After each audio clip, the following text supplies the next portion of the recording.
as we scale, the offer system does need to get more complex, right? If you're spending more, you need more offer styles to use and also ways to fill the customer journey.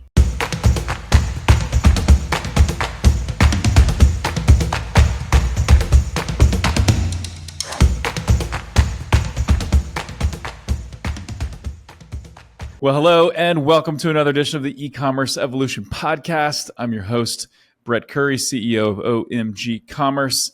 And today we're talking with the one, the only, the world famous Molly Pittman. And I always, if I ever want to know what's working now, finger on the pulse, what's working on Meta, what's working in terms of offers, what's working in terms of creatives, I go to my friend Molly Pittman. We go way back to the TNC days.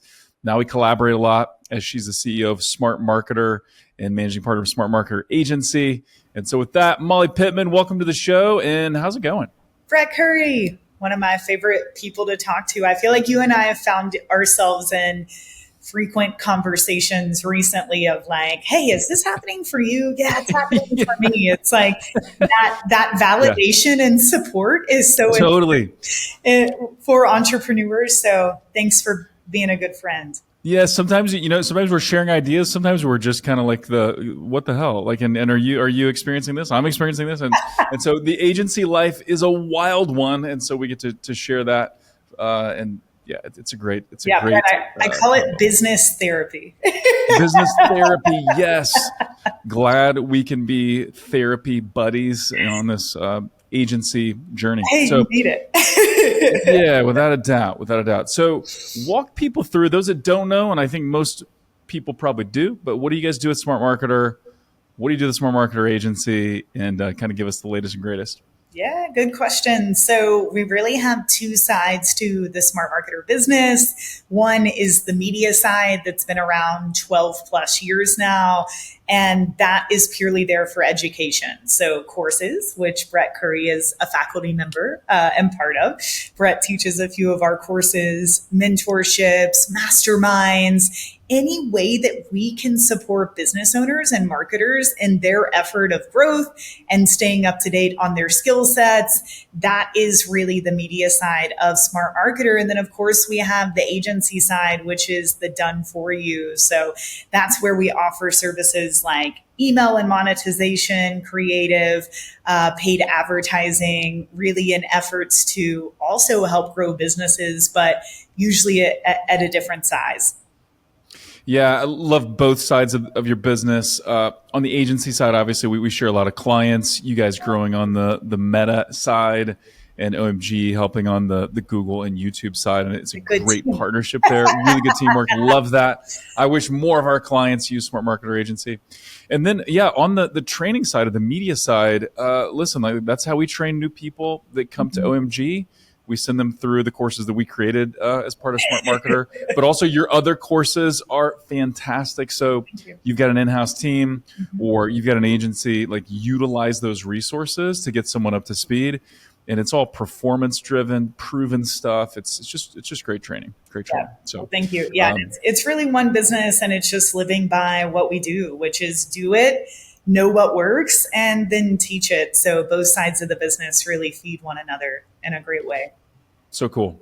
All right. Well, I want to dive into a few things. So I want to talk about offers and kind of what you're seeing in terms of offers, because I think that's often an overlooked part of marketing, oddly enough, is not trying to dial in the right offer. I want to also dive into creatives, because I know you guys just did a huge study on $600 million in Facebook ad spend on what creatives are working and why and things like that. So we're going to break that down. And then if we have time, I also want to get into kind of your perspective on landing pages and how do we optimize that experience when someone gets on our site. And so let's start with offers, though. What are you seeing working now? Or maybe let's back up a step. What are the mistakes you see e-commerce brands making when it comes to crafting compelling offers? Good question. Well, the first mistake I see almost everyone making, whether you identify as e-commerce, more of an info media, consulting, coaching business, SaaS, local, doesn't matter. The big shift that we are seeing, the businesses that we are really watching succeed in this moment going into 2025, one of the most interesting parts, Brett Curry, is that none of them really identify any longer as a certain business type. And this really relates to the offers. We're going somewhere here, right? So take Smart Marketer, for example. Are we an agency? Are we a media publishing company? We're really both, right? We serve a group of people in multiple ways, which allows us to acquire customers at break even and allows us to monetize and grow, right? Which is the goal of any business. Or you take a client that comes to us, they're selling supplements, they're like, I'm an e-commerce business. And we are able to help them think bigger picture and put things like more information or media style offers on the front end of their business. That is the secret sauce nowadays, guys. And I'm not just saying e-com and info. I mean, this can be local and services. This can be info and services. This can be e-com and info. Any way you mix it, the businesses that are really growing are not just staying in the lane of who they think they are, right? What are other physical product companies doing, for example? So with the offers, what are people doing wrong? They're just not thinking out of the box. They're staying in their lane. And so they're not able to grow because there are a few issues with that. Number one, let's say you're selling supplements. Okay, there's only so far you can go. There's only so much market of people that, okay, my dog has allergies. I want your supplement. Or my joints are in pain. I want your supplement. There's only so much scalability there. And there are only so many offer styles that fit the e-commerce lane. You're really going to reach about 60% of what you can do. Now, if you think out of the box, right? If you really start to think, what else could I be doing? Could I have a free plus shipping book? Could I do webinars, free classes? Okay, now you have not only a self-liquidating offer, right? Where any money you make on supplements or your physical products is just free money, as we like to say. You also have so much more scalability in the market because you're able to reach the people that might not immediately have that pain in the moment. And you're able to indoctrinate them, build a relationship with them, and your lifetime value is higher. So it really solves almost all of the problems that we're seeing in business right now. Rising traffic costs, which are affecting customer acquisition, market saturation. You know, a lot of our clients have just simply reached market saturation, right? And things like needing to increase lifetime value so we can have more cash flow in the business. So really quick, Brett, just a quick example of this. A client came on about 4 months ago selling supplements, doing about $500,000 a month, great EBITDA, happy, ready to scale. But the first thing that we did was help him throw a more information style offer onto the front end of the business that's breaking even and now acquiring hundreds of customers every single day. Just got the report back. Hey guys, I'm blown away. I'm doing about 800K a month now in just 4 months, and my margins are higher. Now, is the media buying better? Yes, but it was a function of looking at the strategy and the offers in a different way. Yeah, it's so good. And this is why, I love Alex Hormozi and his book, $100 Million Offers. If you craft the offer well, everything else becomes easier, right? Let's start with media. If you've got an offer that's highly converting, lots and lots of people are taking you up on this offer, the Facebook algorithm, YouTube algorithm, Google algorithm is going to be able to find more people like those that are converting. So it fuels your media. I think it makes the creative easier, right? When you know I've got this crystal clear offer, the ad almost writes itself, right? But when you don't have a clear offer, you're just like, well, we're a supplement and we do these 15 things. And it's like, I don't know, you just wrote an ad that doesn't really speak to anything. And what's so cool, I just did an interview with Dean Brennan from Heart and Soil. I don't know if you've heard of Heart and Soil supplements, all animal-based products. So it's the opposite of vegan products, but it's all grass-fed beef supplements. And so they grew from 0 to 50 million in 3 years, primarily because the co-founder, doctor, wrote a book, had a book funnel, and just built this massive audience. And then they launched the company, and it was like it was shot out of a rocket. And so, obviously, a lot of people that are listening to this podcast already have a business, and maybe you haven't written a book yet or whatever. But having like an info offer, I think it's something that a lot of people are overlooking, and it's something that can give you a competitive moat because your competitors probably aren't. And if you build that community, man, you've got a more profitable business, a more scalable business, a more sellable business. So really, really great. Yeah.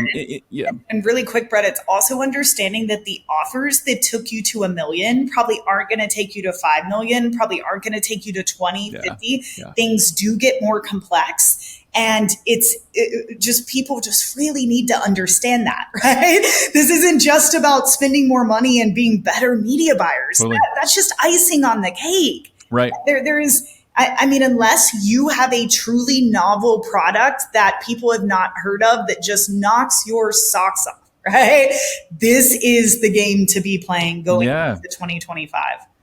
It's so true. And, we're both media buyers. We've both done media buying in the past. I mean, we run companies now, so we're not doing a lot of the button pushing at the moment. But it's what we do, right? And we have teams that live and eat and breathe media. But here's the thing, like there's not a ton of secret sauce left in media buying. It's mostly following the fundamentals and being extremely disciplined and focused and being a real pro. Being a real pro at media buying. And then really the way the game is won or lost is with offers and creatives and kind of the whole execution of the puzzle. But yeah, you're not going to just scale by, hey, I've got a different account taxonomy on, or structure of campaigns. That matters, but that's not ultimately going to be what takes you to, a 9-figure business. Exactly. And, we hire media buyers that think in this way too. And for me, constantly being up to date on what's working on these platforms, that's a no-brainer. Dennis, our director of advertising, he's amazing. That's what he does all day, every day, analyzing what's working, what's not working, constantly updating our SOPs. That is a no-brainer, but that is not going to save your business. That is probably not going to be the big lever. The big lever is the shift in thinking, especially around the offers, like we just discussed. Yeah, love it. So I've heard you talk about you create offer systems for people or teach them how to create offer systems. Yeah. I know that's part of a larger training, not something we can easily summarize necessarily in a couple minutes, but talk us through what is an offer system and how might that help our listeners? So your offer system is really understanding. So when I say offer, I mean anything that you're asking people to do, right? Whether it's in an email, it's in an ad, wherever you're talking to them in person in your store. What is your offer, right? Are you sending directly to product page? Is there a webinar? Are you asking them to get on the phone? I mean, Brett, think about it. The type of offer styles that could be out there. I mean, there's millions of variables. There's no way to document them, and creativity is key. But what I have found is that as we scale, the offer system does need to get more complex, right? If you're spending more, you need more offer styles to use and also ways to fill the customer journey, right? So someone that's just starting out, let's say you're even spending $1,000, $5,000 a day on paid traffic. That's awesome. If you're an e-commerce brand, you're probably sending most of that traffic to a product page. Bam, bam. Awesome. Good for you. But you want to get to $50,000 a day in spend? That's not going to be the way, right? Difficult. You're probably going to have 5 to 10 top of funnel cold traffic offers that all are built differently. And a mistake that I see, Brett, number one, again, is people thinking, okay, I just need 5 to 10 e-commerce style offers. No, that's not it, right? We're mixing in other styles, but we are also measuring them differently. So the free plus shipping book funnel that you just mentioned, we have seen stuff like that work really well for clients. But some clients will try it and they'll say, oh, the ROAS is higher when we go direct to product page. This doesn't work. And I kind of look at them like this, like I have not done my job in education land if I hear that, because that is not the goal of that offer. Right? The goal of that offer is to go and acquire the part of the market in which you have not been able to reach with the traditional marketing that you have been doing. So it's the understanding that as you scale, you need more offers and you need diversification of offers. And you have to be measuring these offers in different ways because they're all built for different reasons. Yeah, it's so good. And I think a great comparison or good analogy here is, I've always loved Google Shopping. It was actually the first thing in e-commerce that I spoke on stage about, Yeah. was how to optimize your Google Shopping ads. And what's beautiful about Google Shopping is people click on those Straight to the image-based point. product listing ads, and they're likely to buy. Like, I want these Air Jordan shoes. It's the right price. It's the right style. It's the right color. I click on it. I'm likely to buy. But here's the problem with Google Shopping. It has a ceiling, right? You can only scale it so far. It's limited by the number of people that are searching for your type of product. And so it's great to start there. I think that should be a foundation for any e-commerce brand. But if you want to be an 8, 9, figure brand or beyond, you got to go beyond Google Shopping, right? So that's where you layer in Meta, and that's where you layer in YouTube. But again, to your point, the number of people who will see an ad, click on that ad, and then buy your stuff, whether that's a widget or a supplement or a pair of shoes, it's limited. It's a small number. But there is maybe a greater portion or a different portion of your audience that will click on your ad and read some content or watch a video or sign up for a webinar or get a free book plus shipping, especially if you're solving a really complex problem for them. They're likely motivated to buy a book, right? Especially if it's free plus shipping or whatever. And so, to unlock scale, to really create this robust growth engine for your brand, you've got to have more offers. I completely agree. Yeah. And Brett, it's also a different conversation that you're starting. That's why it allows you for more scale. So it's the difference, back to my dog example of, does your dog have allergies? This will help versus, hey, do you want to be a better dog owner? Do you want your dog to live longer? Mm-hmm. Okay. Those are two very different conversations. Which conversation do you think has the most volume? Yeah. That's really the point that we're trying to prove. So, this mindset shift, if people are not making it, they will be left behind. This is the missing piece right now. So we need more offers, and we need a diversity of offers. And then, hey, once you find a handful of things that work, you can scale those to the moon. But it's got to be more than just here's our product, here's a coupon code. You're going to need to think beyond that. So got it. That'll only get you so far. Again, unless your product is so crazy novel, but 98% of the people that come to us, this is a product you've probably seen on the market before, and we want those people to be able to win too. Absolutely. So let's talk creative now. So offer, I think that's the foundation. If you have clear offers, then really the creative becomes easier. But there's still tons of ways to go about creative. Do I use UGC? Do I do more of a hero style video? Am I going high production value or low production value or somewhere in between? And so you guys recently did a study, I believe, of $600 million in Facebook ad spend to see what works, what doesn't, and you kind of broke it down. And so if you could kind of explain how you did this test, sure, and then let's dig into the findings. Okay, so this is going to be the short story because I could go down a big rabbit hole here.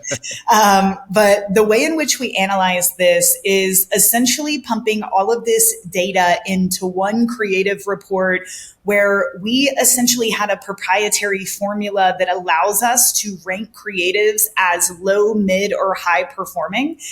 Because again, not everything is created equal, right? How am I supposed to measure it? Say someone would say, okay, well, why don't you just rank them based off of ROAS? Well, that's not fair. What if it's a book funnel? Remarketing ad, top of funnel ad. Right. Or what if it's a book funnel where the ROAS goal is 0.5 because that is the goal of that particular offer?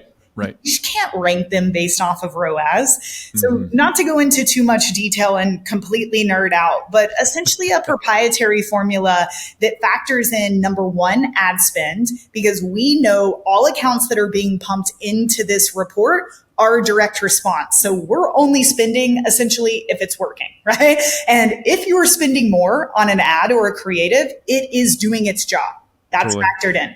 ROAS is factored in also, but we're also factoring in other metrics like click to purchase and metrics like unique link click-through rate, especially for offers that are going to things like lead magnets where there isn't even a purchase being made, right? So we had to figure out a way, how do we create equality between all of these? So we ranked them and then we analyzed the top 100 ads. And this is over 40 industries, Brett Curry, all different business types. Okay. And the three coolest findings that I think are most applicable here really gave me data to prove what I think you and I have known for a while. And the first thing, especially when looking at meta ads, was that 48% of the top ads were actually still images. 52% were video. So cool. So crazy. that shows you, and you guys, this pertains to email marketing, Google, YouTube. Yes, we did this analysis on Facebook, but guys, this is also an analysis of consumer behavior in 2024, right? Yeah. And I know consumers are now seeing 10,000 ads a day. They used to see 5,000 ads a day. Still, images are amazing because if you can portray a marketing message in one quick glance, if you can do that, bam, someone is hooked in. So that was the first cool stat. And one interesting thing to just kind of piggyback on that for a second is it would be a very accurate statement for someone to say the majority of the time video ads win, right? And I think when people say that, we may hear, oh, I just got to do video ads in because they win most of the time. Yeah. And that's true, but it's like 52% of the time. So 48% of the time, almost 4.8 out of 10 of the top performing ads are images. And you can test faster. You can create more of them. It's less taxing on your team. Give some diversity to your ad setup. And so, yeah, I think a lot of people have overlooked images, right? We want to go all video. And I love video. Like I'm a TV guy and an infomercial guy from long ago. I love video, but don't sleep on images. No, and it's especially an inventory thing on these platforms. So I hate the question, which works better, video or image? That immediately shows me where that person is, not sophisticated, right? Which is okay, but it's like, do both. And this stat proved it. I was like, yes. Invest in images, man. Take good product photography. Use AI to help you, create some new image ads. But yeah, don't forget image ads. There's scale to be unlocked there for sure. Yep. Okay, awesome finding. Again, Brett, the big picture takeaway there is more than meta, right? It shows you that when video became popular, things are actually circling back around now because of our attention span and the amount of ads that we see every single day. So this pertains very big picture, guys. Yeah, it's always one of those things where, when something is novel, then it really stands out. When it no longer is novel, then it doesn't, just for the sake of being novel. So video ads used to be rare. Whenever we'd see them, whoa, I've got to watch this, even if it sucks. Now videos are everywhere. So now a really great arresting image can be fantastic, and it kind of sticks out. It's kind of like in the old days, like you go to your mailbox, it was just full of junk mail. Now you go to your mailbox and there's not a whole lot there. So a little something can stick out. Quick plug for my boys at Post Pilot. Talking to Michael later today, so that's why I thought of direct mail. But people have kind of abandoned images, and so now they're novel again. Yep. And then the second thing that was really cool, we wanted to analyze native versus non-native, which again is relatable. Can you define that? What do you mean by native versus non-native? Very big picture. So the way we defined it is native ads look like they belong in whatever platform in which they are. So like an organic post is what it kind of looks like. Right. They're not overly designed. They don't overly feature the product. So they look like a post or a video or a tweet or whatever from a friend or family member. They look less like a non-native ad, which looks like an ad. An ad. Yep. And, UGC has been the talk of the town the last 6+ years. I mean, even more than that. I'm talking about even very basic imagery that is just real. Right? Not using stock images, using real imagery. It makes a big difference. So of the top ads, 62% of them were native and 38% of them were non-native. So this also shows you that there is still space, 40% of ads that can look like ads. And there's nothing wrong with that. You just want to balance because different consumers are going to respond to different style ads. You know, one of the best ads for Boom, Ezra's makeup brand right now, it looks like an ad. It's got the product all over it. You know, it says this rosy makeup sold out in just 16 hours. Now it's back for you. That is okay, but we also want to balance this with the native style ads. So really a 60-40 split there. Super interesting. Did you see any correlation between types of products or industries where maybe native favored particular industries a little more than others, or where polished ads favored some industries versus others, or was it Okay, that wasn't a clear takeaway? so I wanted that to be a takeaway, but it wasn't. Yeah. This was across the board. This Hmm. is even piping in local business ads, Brett, that have multiple locations. Like this is really every business type.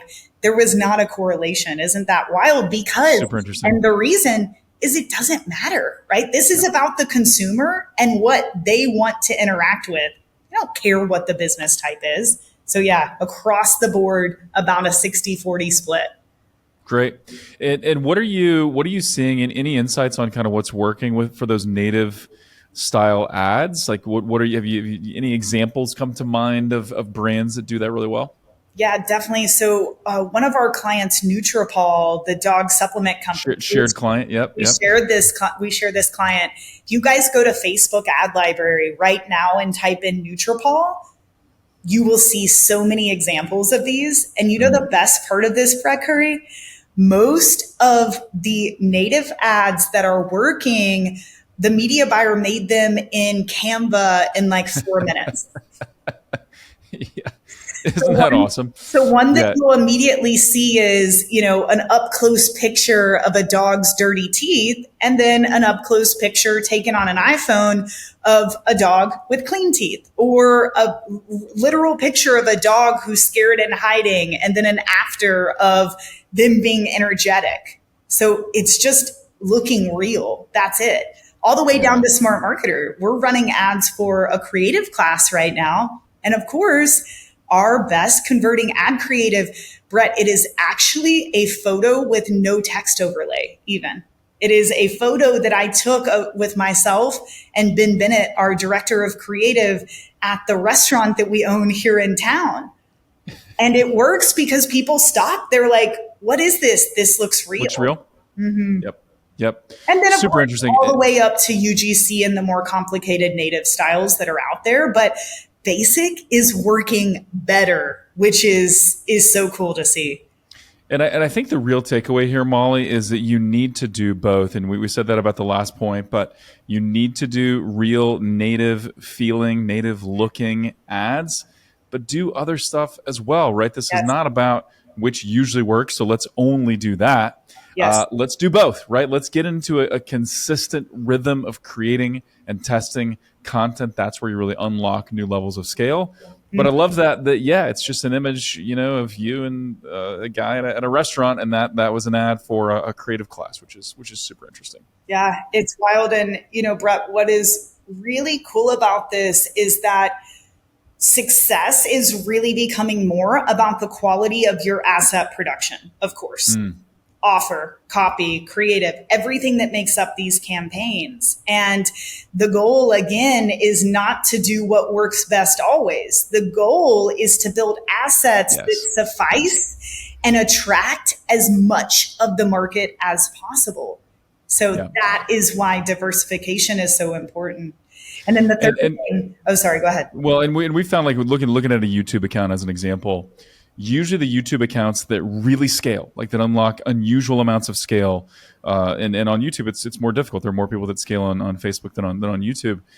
It's accounts that have diversity. They have polished hero videos that almost feel like TV production. They have UGC content. They have mashups of UGC. They have high production content thrown in with some iPhone shot UGC mixed into those. Like, you need creative diversity. That's where you scale.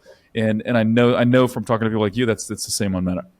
Yeah, yeah. And then one more quick stat, and this one isn't surprising, but it's very validating.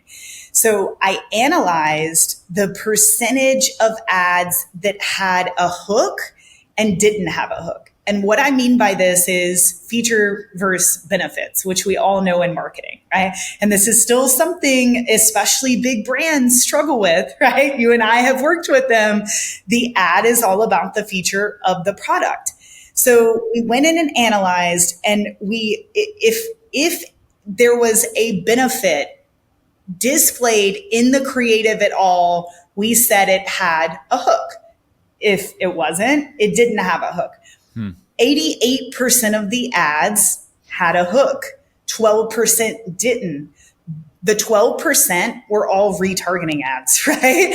Where people had already engaged with the brand. So I don't think we have to beat this over the head, but if you are not speaking to a transformation, if you are not speaking to the true benefit of whatever the offer is, it's probably not going to work.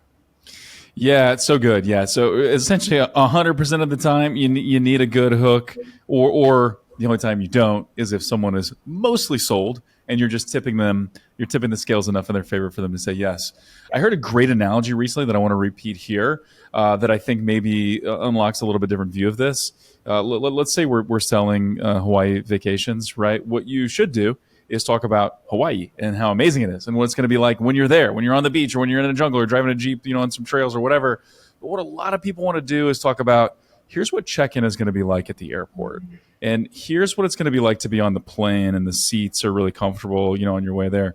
Nobody wants to talk about that or think about that. Like, you just, as you hear that, you're like, I don't like that part of travel. I don't want to go through TSA and all this stuff. But that's what we do when we're talking about features versus benefits, right? Talk about the benefits. If you need to throw in some features along the way, which you probably do a little bit, great, but you got to lean into benefits. Yeah, and the biggest reason for that, Brett, is it makes it sound like an ad.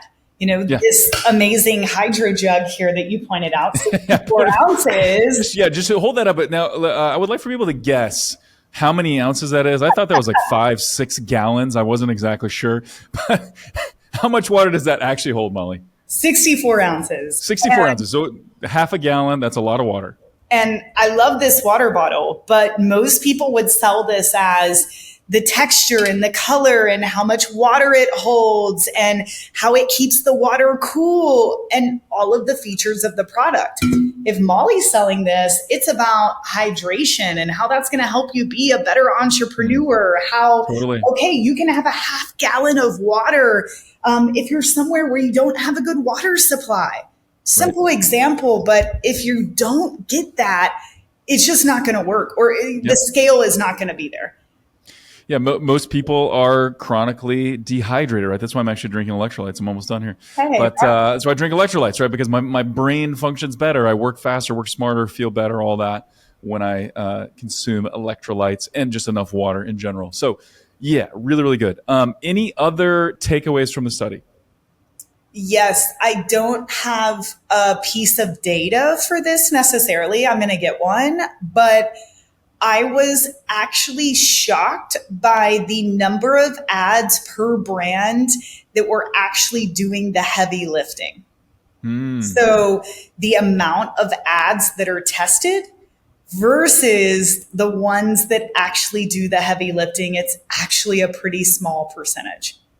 Yeah, so there's a really great takeaway. You're going to find some outliers or some ads that do disproportionately well compared to others. Yep. But usually you've got to have the volume to find those, right? You can't just go with 4 ads and they're magically the 4 best performing ads. You've got to usually launch and test a lot of them to find those. And so there's quality in the quantity. Yeah, and it made me realize, Brett, Apple, they talk about how they build product. And they build product with the customer first, where most companies build a product, then figure out why the customer wants it. They start with the customer and the product comes last.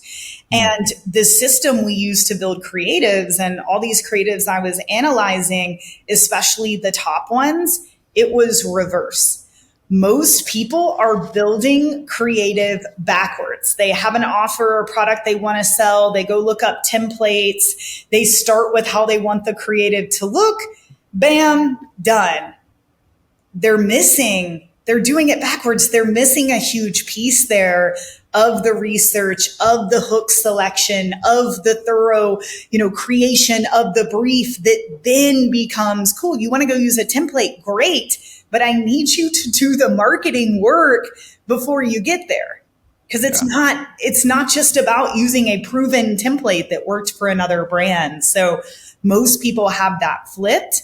And the creatives that were the top ads, they had been produced in the reverse order, where what it looks like was actually the fourth step instead of the first step.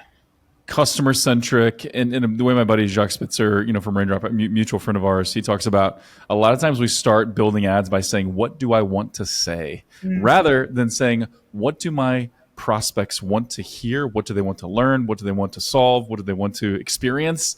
Like, what do they want? And then we'll figure out how to, tell our story in a way that really lines up with them. Yeah. So. And really quickly, Brett, like the way that we do it is, number one, create a data-based plan. So the analysis that I did needs to be done on an individual account level, because this varies a bit. Or you could use the high level stats that we have, but come up with a plan based off of data for how many creatives you need and what type. Then go into, okay, we have a whole hook library. So we're choosing a different hook for each ad. And then we're writing a brief before and after, because we know the avatar, we know the offer pertaining to that hook. And then every one of those ads has a unique hook. Now we go into how should it look, our whole style library, and then the production, and of course, the feedback loop. So most people just need a more fleshed out system than what they currently have. Really great. I love the feedback loop portion. I think that's a piece that if you're missing it, then you're really under leveraged and you're missing opportunities, right? So not only creating and testing lots of videos, but you've got to have that feedback loop from your media buyers to your creative team, to the strategists that are involved, whether that's you or whether that's a team or whether that's an agency. Got to have those creative feedback loops. Yeah, it saves time too, because a lot of people are just creating from scratch over and over and over, when really they should be using data from their past creatives to build iterations. Bam, now you're not working as much from scratch. Totally love it. Well, we don't have a ton of time left, but I do want to talk briefly about landing pages. I know this is an area you guys test a lot. Yeah. You guys help with this at the Smart Marketer Agency. But any takeaways, any learnings recently on landing page and landing page quality? Because really that is a huge part of this, right? The ad is designed to get attention and get a click or get some kind of action, but the landing page is what seals the deal. What have you learned lately? So this is not the case in every scenario, but the majority of offers, and this kind of relates to the creative actually, the majority of offers and therefore landing page tests that we're seeing, shorter, more concise pages that get right to the point, they're winning. And I think it's for the same reason as what we discussed with still images. I just don't think a lot of consumers have the time or bandwidth to do a lot of consumption. So again, it depends. It's something you should test, but we are shortening pages, kind of going more old school, which is funny. Now, on the other hand, there are cases where longer pages are working. So you got to test it, but shorter pages, less video for the same reason. We're removing a lot of video from landing pages. It seems like people get distracted. And then just the stuff that you should be doing, right? The same thought process that we just went through with the creatives, that needs to be on the page. That needs to be reiterated on the page, especially when you're just straight up selling a product. Yeah, it really is fairly straightforward, right? Where whatever promise you made in the video or in the still image ad on Meta or elsewhere, are you confirming that on the landing page? Is it clear that there's some congruency between your ad and the landing page? Are you reiterating those promises and those claims and those benefits? Is it visually? Are we seeing the product and being able to shop that product and experience it almost like if we were holding it in our hands. But yeah, then also looking at, and I love the fact that you pointed that out, we found that video works well in some cases, like as we're optimizing an Amazon product detail page as an example. A lot of times videos do great there because people are really comparison shopping. In other contexts, you don't need it, right? It just slows things down. People just need to see the images and read a few things, and that's all they need. So got to test that as well. But yeah, it really is a continuation of that ad. And I do like getting to the point sooner, communicating more clearly with less fluff. One of the things I like to say is, hey, if you make someone work, you lose the sale. If you make them think too much, you lose the sale. So make it easy and make it extremely, extremely clear. Any other final takeaways as you look at the study or just looking at recent experiences before we talk about how people can get in touch with you? The confused mind says no, right? Yes. Just one other quick thing on the campaign building. Something that we've started doing is really identifying, let's say, 10 hooks for a campaign. And then each hook has its own ad creative, and then it actually has its own block on the page, Brett. So there are different ways you can implement this, but think about it as different sections. And then we are actually able to test, okay, out of these 10, what are the 4 hooks, the 4 reasons that actually get people to buy? And then that's a lot of the ways that we're removing stuff from the page that's a little less map-like, right? And a bit more bigger picture marketing messaging. So smart. Yeah, love that. Don't remove so much that you lose the sale, but find out the real reasons people are buying and remove I think that's where CRO's going. I think CRO's going less of button color, video here, this element here, way more of message testing, which, hey, totally. That's fun that is fun and fine by me. Absolutely. Yeah. The testing colors of buttons, that is a snoozer, and you're not going to find any major wins there. I promise. It is not 2006. So awesome. Well, as we wrap up, Molly, how can people learn more about Smart Marketer Agency? Maybe they can get their hands on this report. I don't know if that's under lock and key or if that's top secret, but how can people connect with you to learn more on the media side or connect with the agency? So hop over to smartmarketer.com. There is a button in the navigation that says resources or free resources. So you'll find the free creative class there. That's where the findings from that report are. You'll also find some other free resources from us in different areas of business growth and digital marketing. And then, if you're a business, spending more than 50K-ish a month on paid media, we love to talk to you in our agency. Just click on the agency tab or the work with us tab, or go to smartmarketeragency.com and apply. Love it. Molly Pittman, ladies and gentlemen. So smartmarketer.com, smartmarketeragency.com. We'll link to everything in the show notes. Thank you so much, man. This has been awesome. We could go, 2 or 3 more rounds. I feel like we're just getting started, but that'll have to be enough for today. Thank you, Brett Curry. Fun as always. Thanks for listening, y'all. Awesome. And as always, yes, thank you for tuning in. We'd love to hear from you. If you've not left a review on the show, we would love that. That would make my day. Helps other people discover the show as well. And with that, until next time, thank you for listening.